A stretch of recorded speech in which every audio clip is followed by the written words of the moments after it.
So hollow bead wall aluminum rims, super high tech, super hot right now. Last month we did a video with the Industry 9 Enduro 300 wheel set. Great wheels, we smashed them into a railroad track. We flatted. I'm still riding them. However, are they worth 2.7 times the cost of the Ibis Blackbird Send wheel set? Many of you already have these wheels on your stock Ibis Ripmo AFs, Ripmo V2s, Ripleys even. Let's take a closer look at the Ibis Blackbird Send wheel. Let's do all the same things that we did to the Industry 9 wheel to the poor Ibis Blackbird wheel. Let's unbox it, let's trail ride it, and then finally we'll end with a huge smash. How is it gonna do? Let me know your thoughts in the comments down below.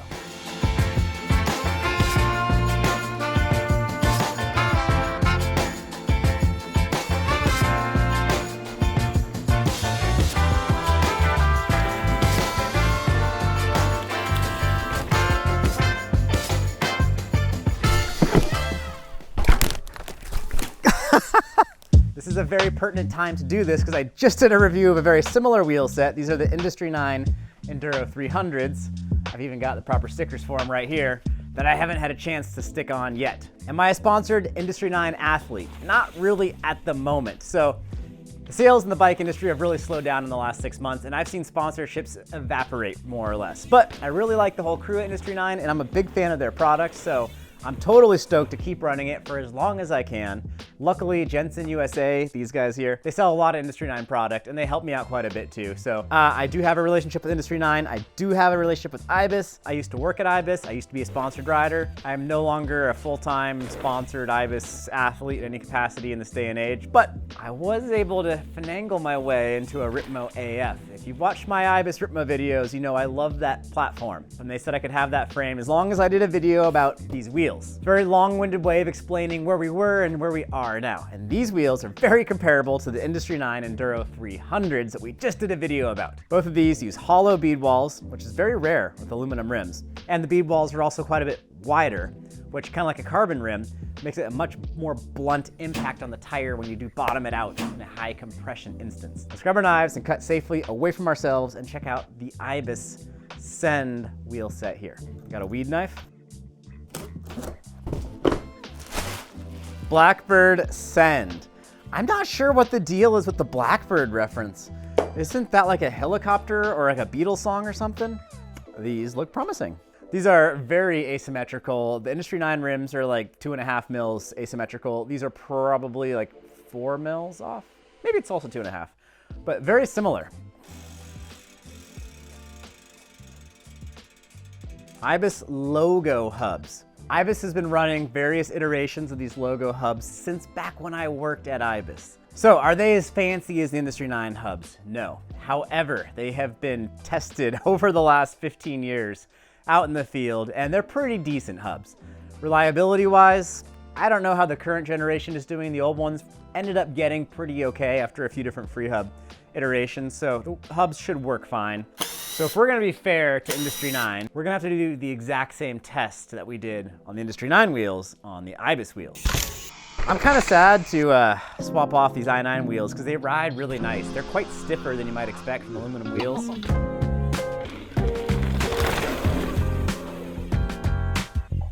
I never found them to be too stiff. I never got beat up, but I could really trust them. Sent some really big jumps on them, continue to send big jumps on them. They've been holding up great. Yes, the rear wheel is technically broken, but here we are a month later, still riding it, still alive. What I'm gonna do is swap these very tires over to the Ibis wheels. And then that way it's a A-B comparison, all the things. I move all my other parts around the bikes. I should at least move the tires around when I test the wheels. Seems fair, right? If you think it's fair, hit the subscribe button. Help me out a little bit. Okay, DH casing tire on and double down casing tire on. Let's inflate.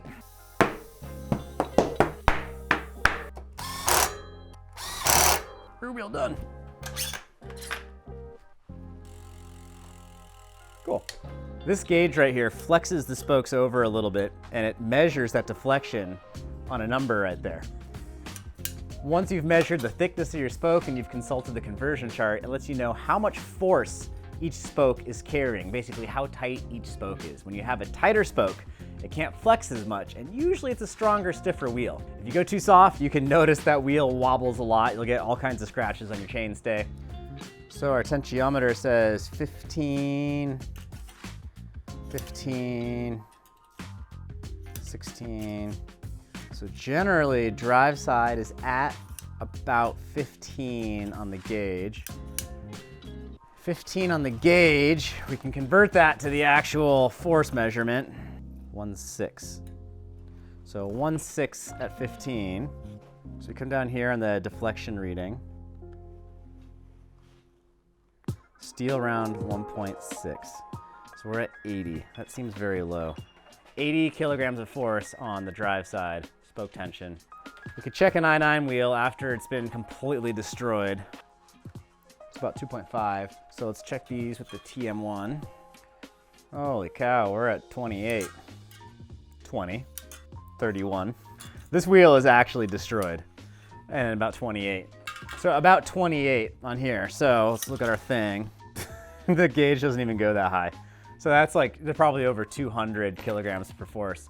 Super stiff, super tight spokes. These are way higher tension than the Ibis wheels. How much will that matter? I don't know, but we're gonna find out on the trail. So next time we meet up, we'll be riding some mountain bike trails on the mountain bike with the same tires we used from these wheels here. So I think that's what we should do. Here in the Pacific Northwest, we're often filming in the lush fern-filled forest, which is indeed quite humid. However, we've got plenty of this clear-cut Armageddon stuff where you have no reprieve from the sun and you're sweating absolute buckets. Hydration is critical in situations like this. So what I've been doing is mixing an Element electrolyte supplement into my water bottle. I found that the electrolytes really help you keep going quite a bit longer, especially when you're sweating a lot. Element's a real simple blend of potassium, sodium, magnesium, tiny bit of stevia, and just one of these in your bottle, to me, it makes a significant difference. I've been lucky enough to be partnered with Element the last couple of years, and the stuff works pretty well. If you guys would like to try Element, I've got a link in the description below where you can earn a free sample pack with any purchase from Element's website. That link is drinklmnt.com/Jeff, Jeff. Today we're drinking the grapefruit salt in the bottle, and that's gonna do the trick. Give it a shot. I think you guys might like it.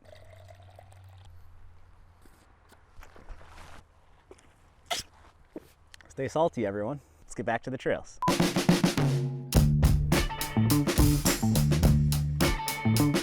These are the Blackbird Send wheels. I heard a joke the other day. If a blackbird has black babies and a bluebird has blue babies, what kind of bird has no babies?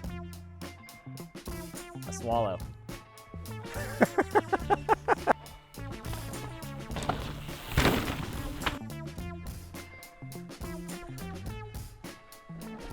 Thus far, I've got one short little ride on the wheels on my test mule here, the Ripmo V2S.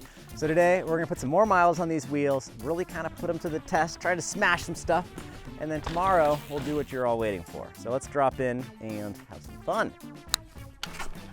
That was necessary.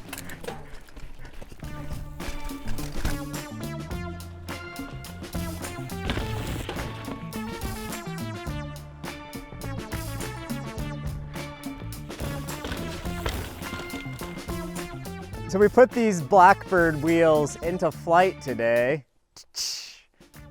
I wanted to ride these wheels on a trail I ride quite a bit, just to actually feel them out. And they're on the Ripmo, which I've been riding more since the Industry 9 wheel video, but we're doing a pretty good job of A/B comparing the Industry 9 hollow bead wall aluminum wheels to these hollow bead wall aluminum wheels. And there is definitely a difference. And I will say that difference is most apparent at the beginning of your comparison than it is over time.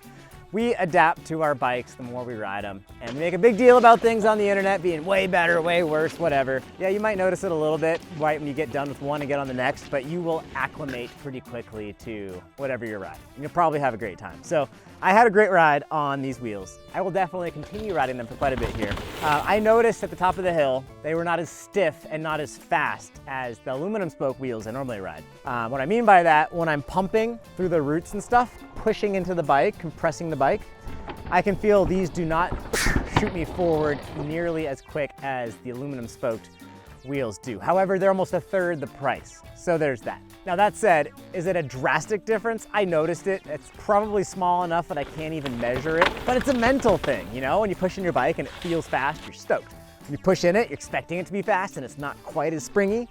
You're like, oh. So there's that. The hub has 36 points of engagement, which for general trail riding, it's fine. You can get away with it. For trial style riding, honestly, you can still do quite a bit with 36 points of engagement.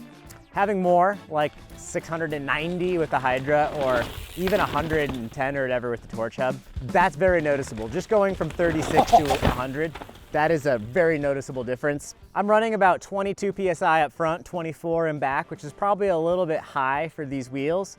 When I rode them the other day, they felt a little bit flimsier and I wanted to make sure I wasn't just feeling my tires folding over. Back in the day, I noticed that the wider rims better supported your tires and you could get away with a lower pressure with less downside and you'd end up with a touch more traction.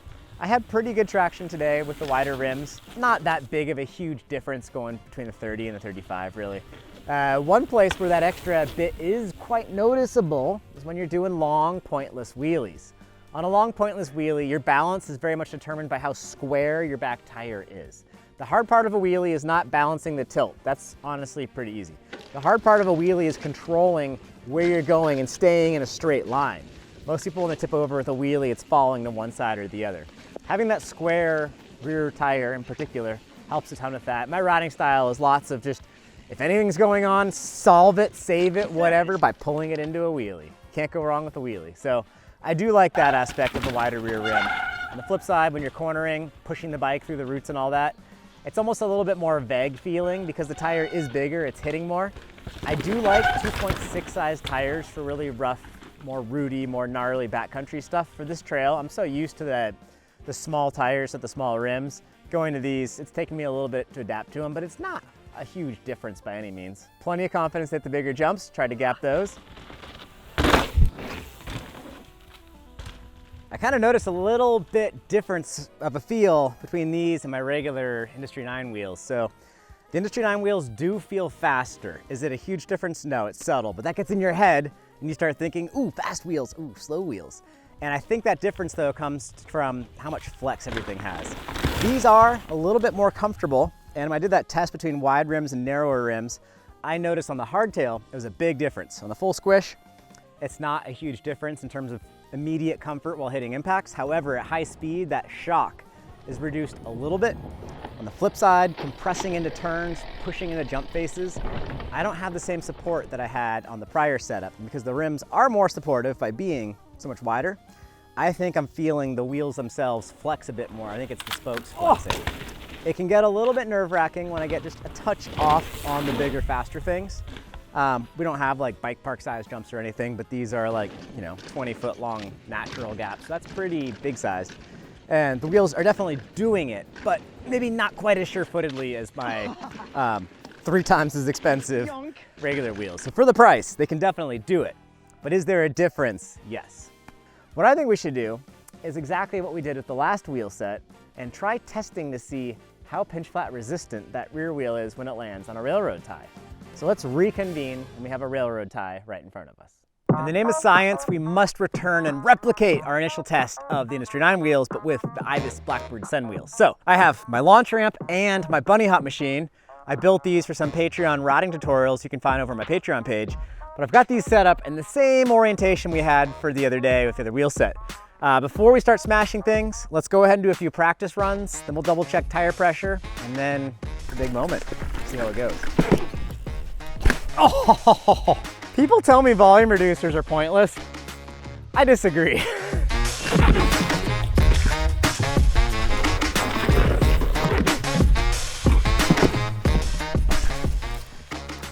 I hit something. I think that was just the jump wobbling. Uh-oh. That's dangerous because if it wobbles up, catches your rear wheel, then you crash and you can't test your Blackbird Send wheel. Ah, much smoother landing. We had 22 PSI last time. 22 PSI on the dot. Cool. All right, listen to this. That thing probably weighs 120 pounds. heavier than an e-bike even. I'm in the air about 5 feet high, even though the bottoms of the wheels are clearing 4. I don't want to fall directly to this. That could be bad. So we got to make sure I have to pump hard, hit the jump right, do the right things, not get nervous. And I got to land rear wheel directly on this to make this a proper test. Track. Hey, it survived! What a great wheel! Let's try again.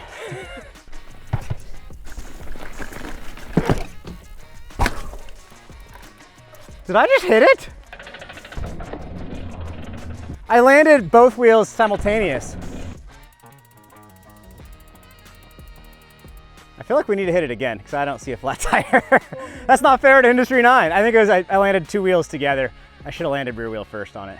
I felt like I hit it, but I don't know. Let's watch back to slow-mo. Solid direct. I think we need to scooch it forwards a little bit more.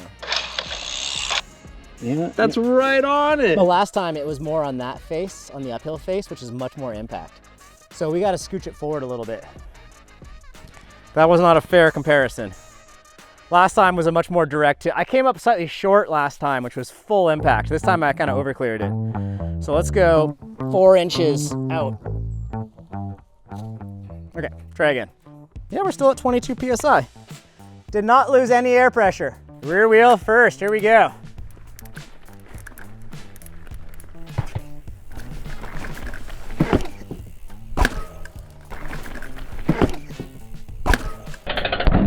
I don't see any damage, holy cow. 3rd time's the charm. I'll try to land rear wheel first on it. Gotta chill it out and try to just land right on the railroad track.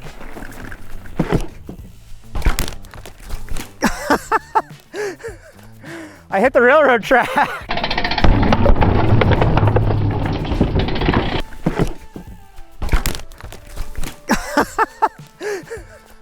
I hit the railroad track. Did it. Oh, yeah. Glad I've got some practice tumbling like that. I tried to stab the rear wheel directly into it. Maybe we scooch it back and do that again. And slide this back a few more inches. Well, that's too many inches. Ooh, there we go, maybe something like that. I try to go a little higher, this far out.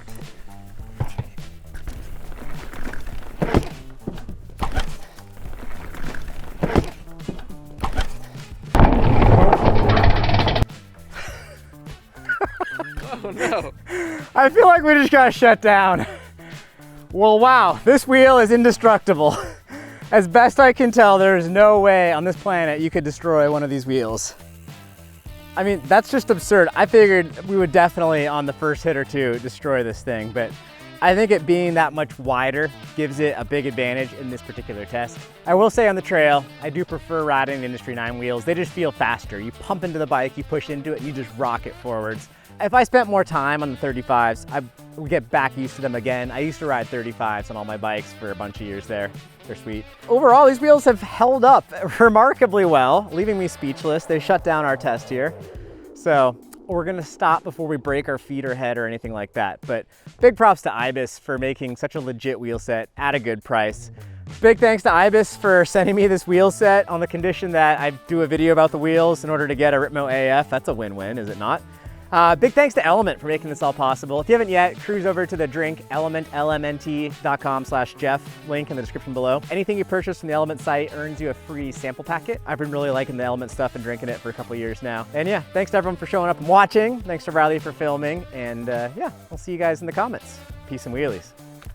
That means I got to wheelie away peacefully.